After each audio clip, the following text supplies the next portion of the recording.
Hello there, hope you're all well, and a very warm welcome back to At the Movies with Andrew. I'm Andrew, and here I am at the movies. Actually, no, I'm here in my bedroom, but you get what I mean.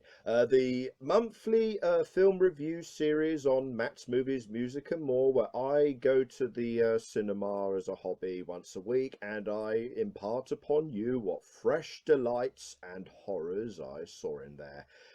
First off, I want to apologise for the lateness of this video. Sorry that you keep having to hear that, but the builders next door who said they would be done by the end of the summer, they're still here. They're still next door. They have moved into inside the house, if that's any comfort, but yeah. Um, but here we are now in September 2019. September, over the past 2 or 3 years, I think, has become sort of traditional for September to become a very awkward, dry spell when it comes to movies at the cinema, a sort of in-between phase for releases, because school has started back up again, so the summer blockbuster season has officially ended, but yeah, we wait until October before we get any Oscar baity movies. So what is there in cinemas for people to enjoy? This is what I tried to find out, and let's see what we find.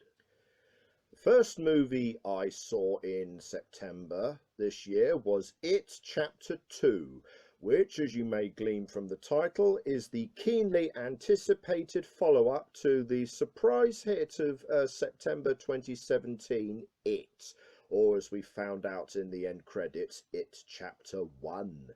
And I'll say right off the bat that the decision to take this weighty book and adapt it this time by splitting it into two parts, so you get the kid's story in part one and now the grown-up adult story in part two.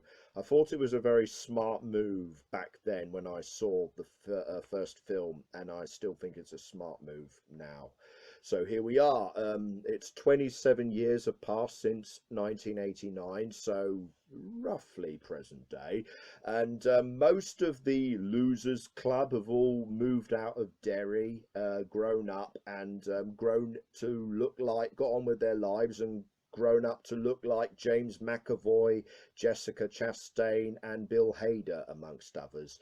But one of the losers stayed in Derry to be the local crazy guy and keep vigil, and now calls up most of the losers to say, I've been seeing red balloons and killer clowns have been reported in the area. He's back. Pennywise, the killer demonic clown, has awoken from his slumber. We made a blood pact at the end of the first movie. I want you all to come back and we have to deal with him permanently. And most of the group is understandably reserved and hesitant about going back to their unhappy childhood home and being forced to confront their inner and outer demons. At one point, one character says, "Oh, can't we just plan and prepare and wait another 27 years for this? It's chapter 3." And there's no, dude, we'll all be in our 70s by then. We have to deal with this now, and I know just how to do it. So yeah, I found myself greatly enjoying the tone and the atmosphere and the scares of the first movie, with its very Stranger Things 80s setting and nostalgia.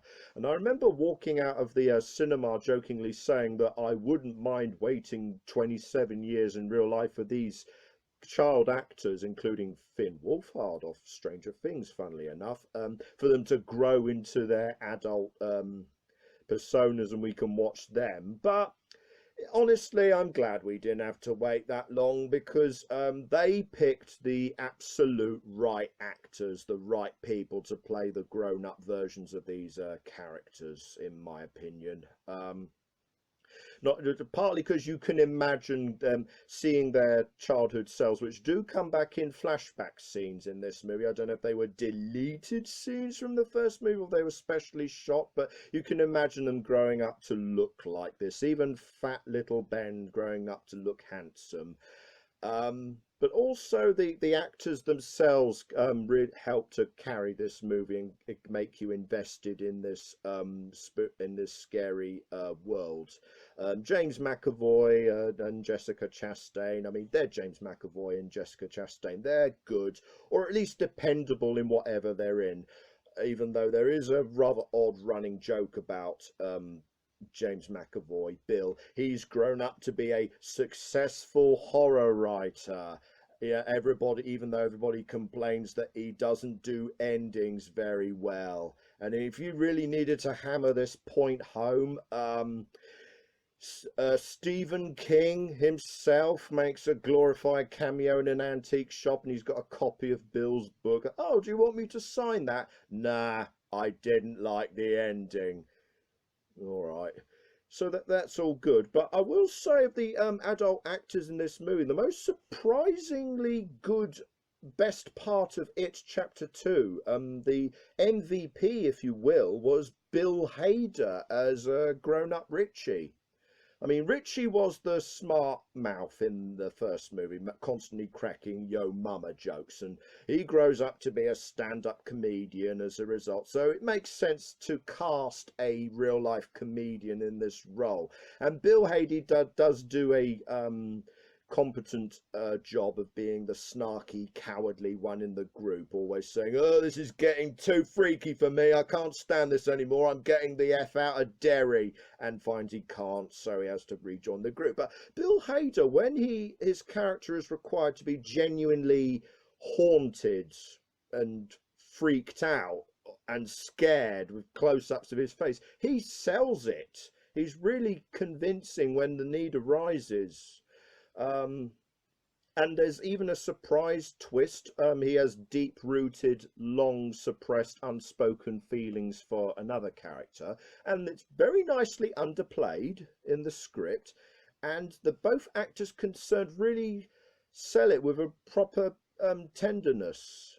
So, well, props there. Otherwise, it's the same director, Andy Muschietti, and so you get the same direction, the same cinematography, and the same tone and jump scares and visceral, intense horror.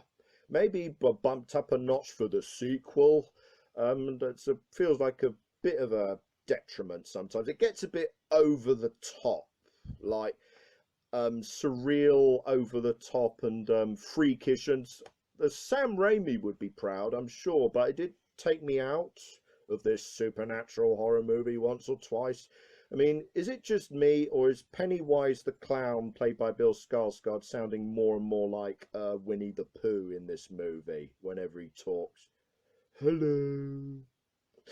But my main complaint with this movie is that it's 160 minutes long. It's nearly 3 hours long, and by God, do you feel those 3 hours. The second act, the middle section of this movie, Mike has got a Native American ritual. We have to go around the town and find totems from our past to put in the bowl. We have to go on a fetch quest. We all have to split up individually and go. So Jessica Chastain, Beverly, goes to her childhood home where she was abused by her father, finds the love letter she got, and finds the little old ladies living there who seems a bit creepy and unnerving and off. And then she turns into a monster! Jump scare! I'm gonna eat you! And oh no, Beverly barely gets out of there alive. Now let's cut to Bill doing a similar thing. Go to a place from your childhood, so you can maybe include a flashback scene with the children from chapter 1. Everything's alright, and then something monstrous attacks you. Blur, jump scare. Another character goes to find something. Blur, jump scare. Get the thing in time. Pennywise, I'm going to kill you. You know, a whole hour and a bit of this. That gets stretched out, and yet at the same time, the bully from the first one, who's been in a mental asylum since the first movie, Pennywise breaks him out and says, I want you to kill the losers. And then the bully disappears for about an hour or so. And when he comes back, he tries to kill them. He fails. They kill him. The bully didn't even need to be in this movie. That's 10, 15 minutes that could have been cut. But never mind. So it's chapter 2. It's a bit obvious when you say it out loud, but it's true that it is required viewing for anyone who watched and was invested in it chapter 1. Probably by virtue of being a sequel or a follow-up, it doesn't have the same shock, surprise, oh, that's actually really good quality of the first one. We know what to expect by this point, so you're watching nearly 3 hours of the same type of visceral, intense horror play out, waiting for the ending to get there. I mean, it was a very 900 page book to adapt, so that was kind of unavoidable, but the cast really helped to carry it, and at least Andy Muschietti helps to keep the same tone and atmosphere going throughout. So I'd say it's a notch, for me, it's a notch below chapter 1, which is why I'd say that it is a fairly strong watch it. And I've heard since then that the director has gone on record saying, I want to combine chapter 1 and 2 together.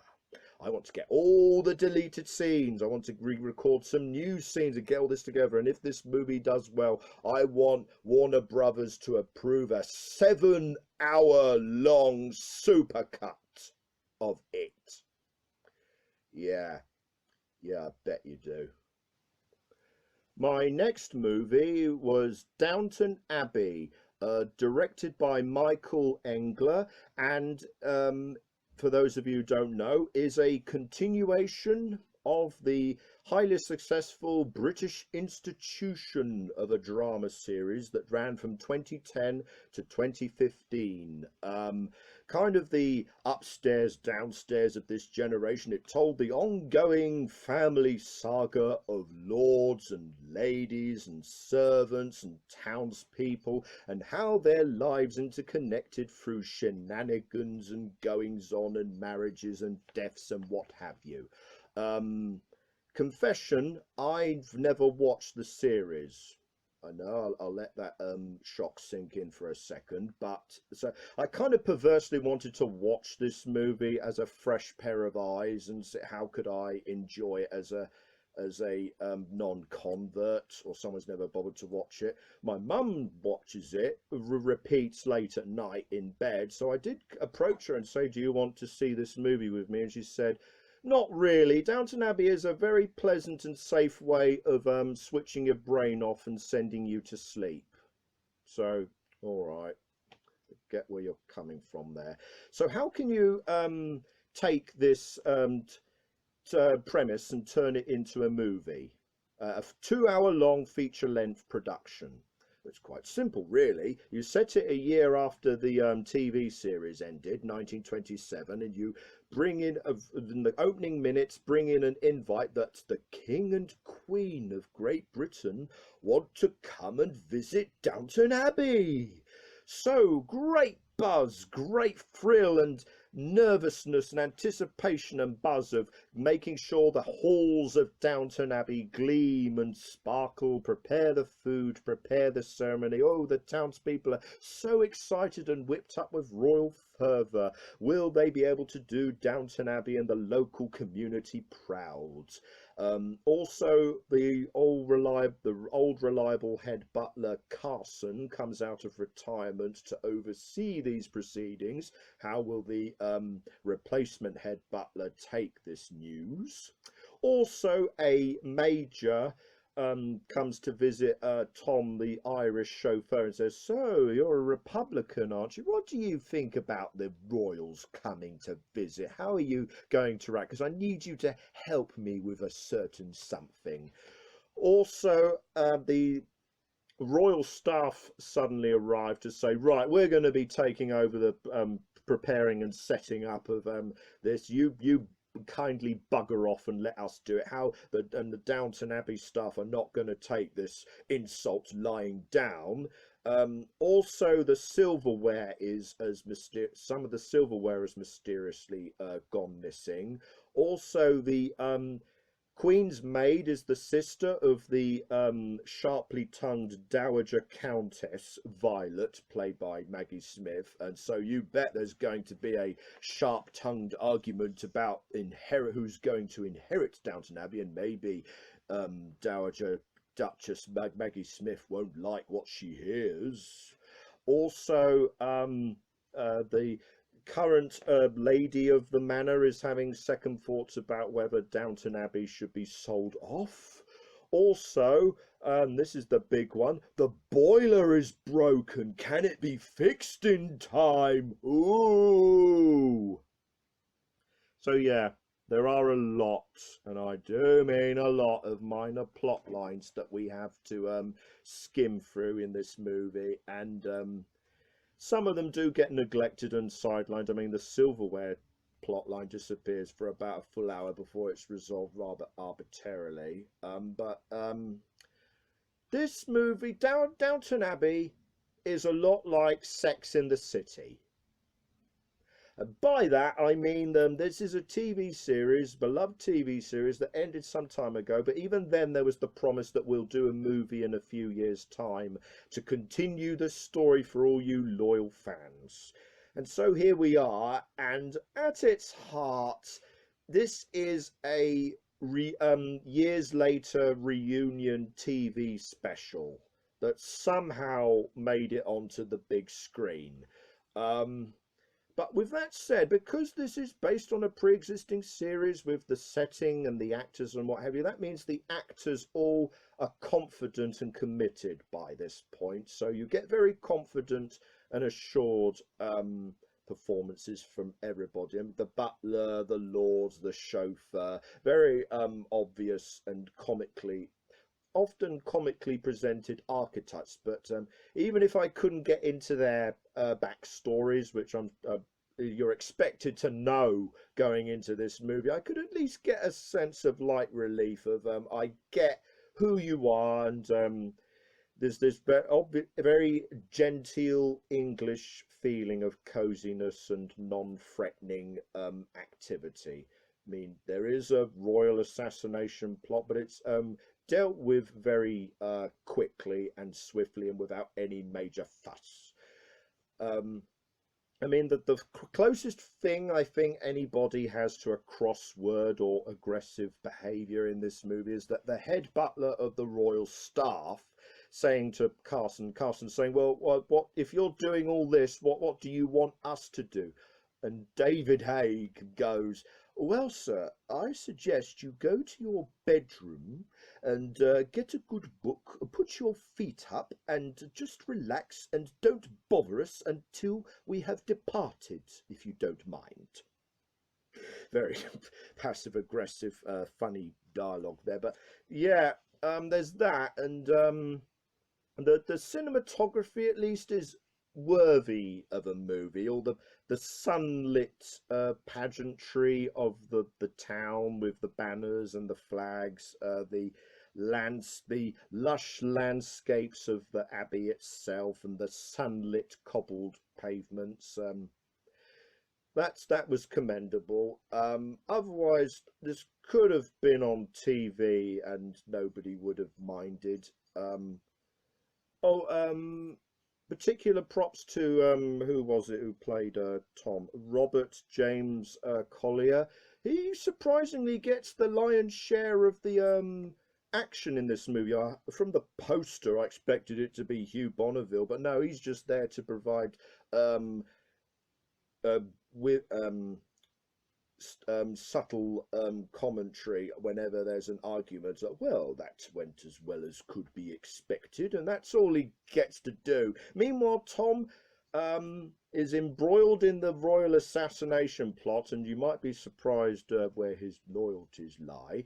At one point, he notices the princess sitting down on a bench, weeping because she's had an argument with her husband, and they have a comical conversation, him not knowing that she's the princess, having a talk about duty, and he inadvertently saves the marriage as a consequence. And during that conversation, there are references to his wife, his beloved, who passed away from a sudden illness a few years previously. This must have been in the TV series, and it did make him, and the performance did make me go, I actually wouldn't mind watching a couple of the TV episodes to know where this character's come from, because this movie has kind of helped sell me. I can sort of understand why this series is popular now. It is a very cosy and genteel and non-threatening, idyllic version of class-driven, bucolic 1920s England that I think some people in this country are hoping that Britain will magically revert back to once Brexit is enacted. But I digress. It's clearly a love letter for fans of the TV series, as the silver-haired old dears in the theatre where I went to see it can attest to. It's well made. It's cosy, genteel, polite romp. But you don't, in my opinion, as a non-fan, you don't have to rush out to cinemas to see this. You can turn on a TV screen in the future and just watch it. My next movie this month was The Kitchen, directed by and written by Andrea Berloff and starring the likes of Melissa McCarthy, Elizabeth Moss and Tiffany Haddish. And I bet over 90% of you watching this weren't even aware of this movie's existence before now, which is kind of surprising, because where's the poster image on this video, if I can just point to it? Because technically, believe it or not, this is a comic book movie. Yeah, this is an adaptation of a 2014 DC Vertigo miniseries that nobody remembers. And yet somehow someone thought, there's movie material in this, let's get the rights to this and make it like 4 years later.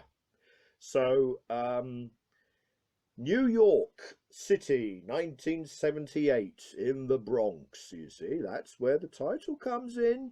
And three mafia hitmen are caught and arrested in the middle of a robbery and sent to prison for 3 years, which rather leaves their families, particularly their wives, McCarthy, Haddish and Moss, left out in the lurch somewhat in looking after the family, looking after their children. But the newly appointed local leader, I think his name's Little Jimmy or something ridiculous, says, no, don't worry, I'll take care of you, I'll give you monthly payments, don't worry. But because he's a bit of a dick, because they're women, Haddish in particular is a black woman who married into the Irish family, a decision that everyone in the family, including the husband, has made no secret of regretting since then. The wives are paid two things, jack and shit. So eventually, with the help of a former Vietnam vet turned hitman, played by Domhnall Gleeson, as well as the older brother of McCarthy's character, I believe, they decide, we're not going to take any more of this shit, we're going to set up our own protection racket, we're going to run this town, let three women running the town, let's see how that goes, how everybody reacts to that, particularly the husbands when they are let out of prison. So what can I say about The Kitchen that's truly great or spectacular? The opening 5 seconds, when you get a 70s Warner Brothers logo and a 70s New Line Cinema logo. Ooh, very retro. Yeah, I think that's it about positives when it comes to this movie, because this script, the direction for this movie, particularly this is the same woman that gave us Straight Outta Compton. It's so flat, so pedestrian, and gaping holes of how exactly do the women rise in power? How do they persuade the local community that they can do a better protection racket? It's mostly just conversations of, we can pay you better. Okay then, says the shop owner. Montage, walking down the streets, the authentic looking 70s streets with the clothes and the shops, and montage, prostitutes. Hey, prostitutes, you don't have to stand there anymore. Come with me, I'll give you work. What is the work? Buggered if I know, because we never see the prostitutes again. And cut to very long, drawn out scene of the wives posturing and reveling in the fact that they're in charge now, making so much money. We don't have to have specifics. We don't have to have conflict or any great obstacles in their way. They're women. That's how they rose to the top. Oh, speaking of which, the dialogue is very prosaic. Men have forgotten what family means, what it is to be a woman. Then let's remind them. Or, just to be clear, it's my business now, or we're running this neighborhood. So I'm all for women driven movies, women driven twists on familiar concepts like the mafia crime drama like this is, but it needed a bit more wit and flair and punch than this. Otherwise it's just a very faint, insincere, yeah, take that, patriarchy. And I would say that the actors concerned, I don't want to blame them because the script isn't giving them that much to do with. Elizabeth Moss has a subplot of being a wife who's been beaten up by her husband, and she develops this relationship with Domhnall Gleeson, which would be touching if it wasn't a bit off and creepy about, I'll teach you the ways of shooting beggars and slicing up your murder victims. Melissa McCarthy, she's the everyman, the moral center of this movie, and yeah, the script and the direction doesn't give her that much to do. But between this and between Can You Ever Forgive Me earlier this year, I will say thank you, Melissa McCarthy. Last year with the Happy Time Murders, I was really greatly concerned about your career. I mean, with this movie, I still kind of am, but you're given more meaty, dramatic worlds, and given the right material, you could be a new, young Kathy Bates. So, props there. But having said that, let's go on to another comedian, Tiffany Haddish. There is a surprise twist with her character later in this movie. There's a surprise relationship. I was in cahoots with this incidental minor character the whole time, which surprised me because I wasn't expecting much from this movie. But also, there's this minor character. We see him in their office saying, we're going to investigate this, and they never do. And I was wondering, why the hell are you even here? But then they go around the corner of this block, and he's there, and he's her new boyfriend. I was, all right, that's one thing you've given me, movie, I suppose. And this could have been a development about a black woman taking power and charge of her life, but given the character descends into monomaniacal control and dickery, it didn't quite pull off. And with the way Tiffany Haddish plays it, I mean, please prove me wrong like you proved me wrong with Melissa McCarthy over the past year, but some comedians just should not try dramatic roles. As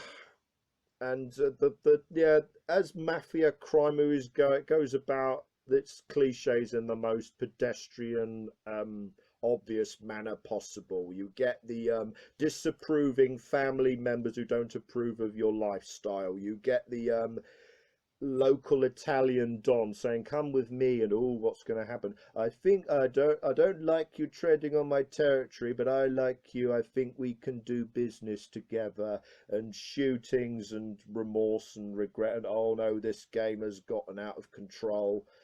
Ending of this movie, I won't go into specifics, but there was a closing speech in a church, and the movie could have ended there fine, but oh no, we've got another 5 minutes to go because there is this loose thread, this storyline that needs to be wrapped up. So let's meet in a tiny cramped shop, and there's this big confrontation. Oh, is there going to be a bloodbath? But it just boils down to, look, I don't like you anymore, and you don't like me anymore. But for the sake of our families, for the sake of our gangs, let's try to agree to disagree so we can run this community together. Okay. Roll credits. This movie doesn't so much end as it sort of farts, shrugs, and walks off. And that goes for this movie as a whole. This is a movie that started on low fumes, and by the end you're just dragging this dead vehicle up a very steep hill. The only reason I'm not giving this my lowest rating is that I could appreciate the concept and the premise of a women-driven spin on the mafia crime movie, but it deserved a better treatment than this. The actors concerned deserve better direction and a better dialogue than this. You'll years from now, it'll come on TV late at night, because you're either too tired or too drunk. You can't switch it off and you'll just watch it, but you will not remember a single damn thing about this a day, a week after you've seen it, and you will forget it. Little postscript to that. My mother came with me to see this movie. Yeah, I couldn't persuade her to go to Downton Abbey, but I could persuade her to this. I think it's because she went to see Can You Ever Forgive Me with me earlier in the year, so she respected Melissa McCarthy. She saw Melissa McCarthy was in the title, saw the title itself, and I wondered, why do you want to see this of all things with me? And then it finally clicked halfway through the movie when she turned to me and said, "So I was watching all this going on. At what point does Melissa McCarthy and Tiffany Haddish open up a restaurant and they get into comedic hijinks?" And my last movie in September 2019 was Astra, directed by James Gray and principally starring Brad Pitt and Tommy Lee Jones.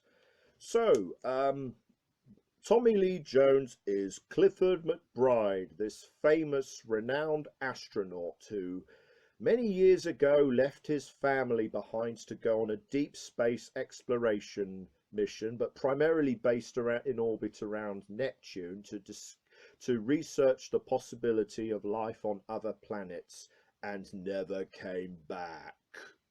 So this lost astronaut, this hero, his son, Roy McBride, grew up to look like Brad Pitt, has held him in great admiration, his absent father, ever since then. Except now, electromagnetic pulses are going across, not just across Earth, but the entire solar system. Fires, electrical disturbances, plane crashes, satellite failures, cats and dogs living together, mass hysteria. So Brad Pitt, Roy McBride I should say, is called into NASA, and they say, "We know what the cause of these pulses are. We think it's the antimatter generator on board your father's space station, and we think he's operating it. Your father is still alive, and we don't know if he's willfully responsible for this or not. So we want you to go to Mars and send a radio communication message saying, 'I'm your son, talk to me.' And if we find out he is willfully deliberately causing this threat to humanity and our solar system, we are to terminate him with extreme prejudice. So, cue space mission for Brad Pitt. Yep, this is a science fiction movie. I'd say, and in particular, a surprisingly thoughtful, intellectual, and scientifically realistic science fiction. The type you don't really get nowadays, but I'd say, did you like Gravity? Did you like Interstellar? Did you, in particular, what did you think about 2001: A Space Odyssey? Were you captivated by its philosophical the majesty of deep space, the provocative cerebral tone and its eerie atmosphere? Or were you bored to tears how long and ponderous that movie and weird that movie was? Or maybe a bit of both, because that will determine your emotional response to Ad Astra. Because it is a slow, thoughtful movie with scientifically realistic astronauts and spacesuits and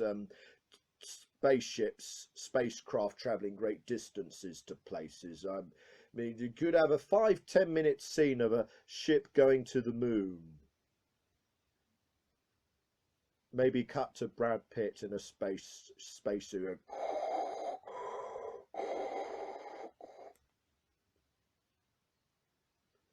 Initiate docking procedure. I'm exaggerating here, but if you're the type who likes quick-paced, frenetic, fast, actiony, special effects heavy blockbusters, let's say, then stay the hell away from this movie. That's my caution to you. Also, the movie is punctuated by long streams of narration, voiceover narration from Brad Pitt himself, either talking about his late father. What happened to you up there? What did you do?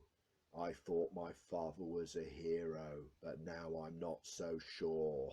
Or commentary on the nature of man, the nature of mankind out in space, particularly when he gets to the moon. And by this point, we've turned the moon into a giant tourism centre. So on the one hand, you get Brad Pitt going, we're world eaters. Look what we've done to the moon. We're carnivores, we rape resources. But on the other hand, you've now got a Subway restaurant on the moon. Also, there are pirates and thieves and criminals that regularly steal resources from the outlying mines on the satellite. So at one point, as Brad Pitt and his colleague Donald Sutherland are driving across the surface, we get a drive-by shooting on the moon.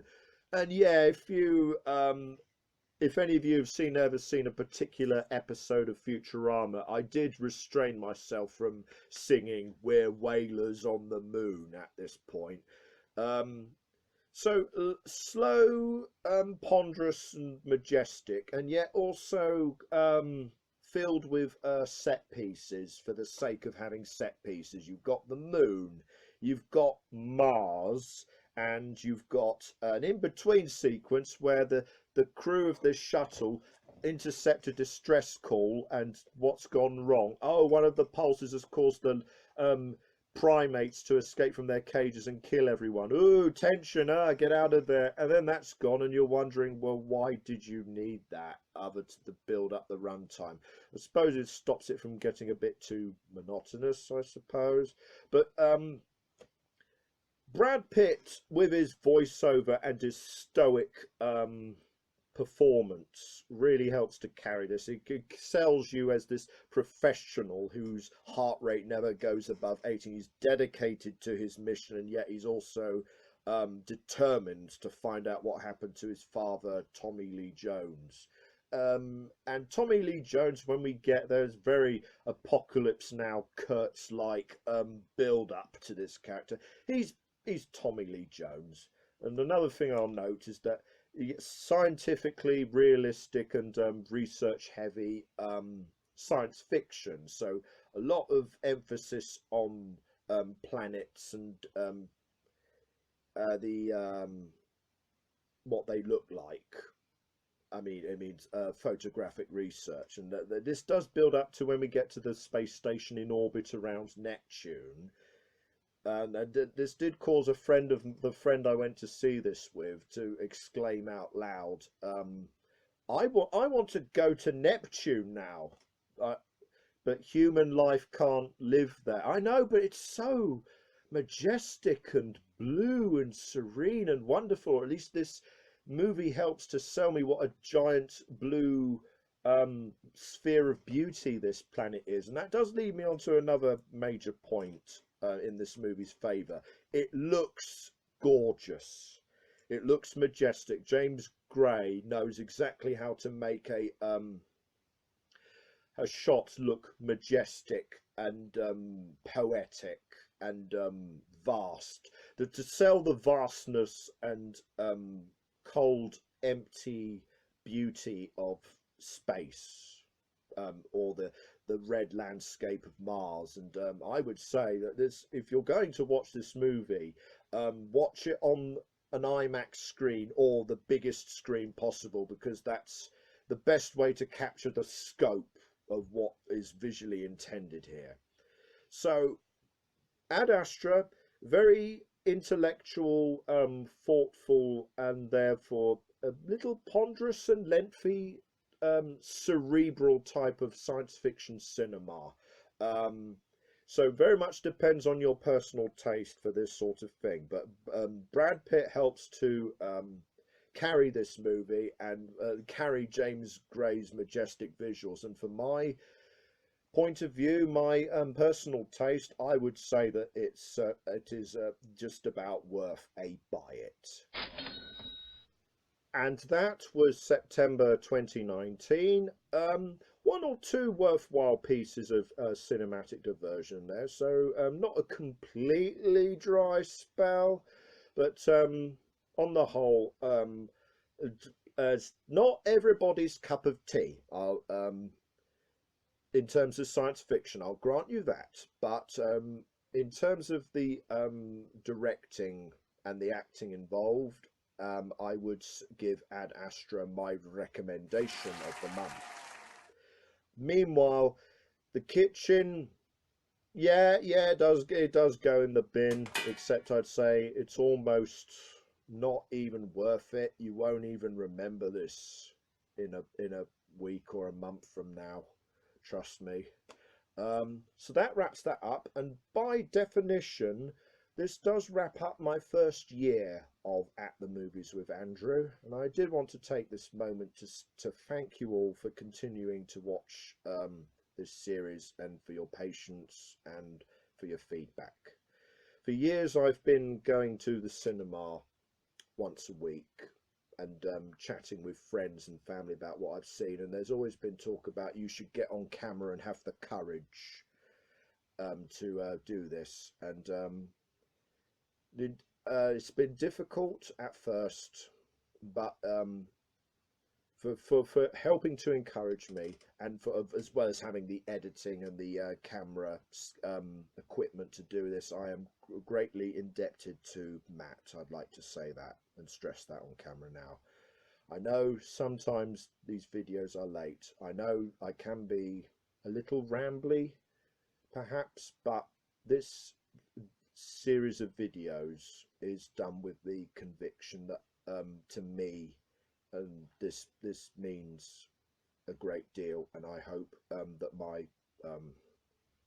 my views are entertaining and worthwhile to you. So thank you all for continuing to stick with me. But right now, next month, October, there are some very awards heavy, promising contenders on the horizon that I can't wait to watch and share with you. But in the meantime, what did you think of the movies you saw here? Did you see any other movies in September? Do comment down below. In the meantime, I hope you continue to stick with us on Matt's Movies, Music and More with this series, with Matt's solo videos, with our joint What Did You Think videos, and one or two new ideas we have in the pipeline that I'm sure we'll share with you in the fullness of time. But in the meantime, I hope to see you again next month. And in the meantime, do continue to take care of yourselves and each other. Peace out.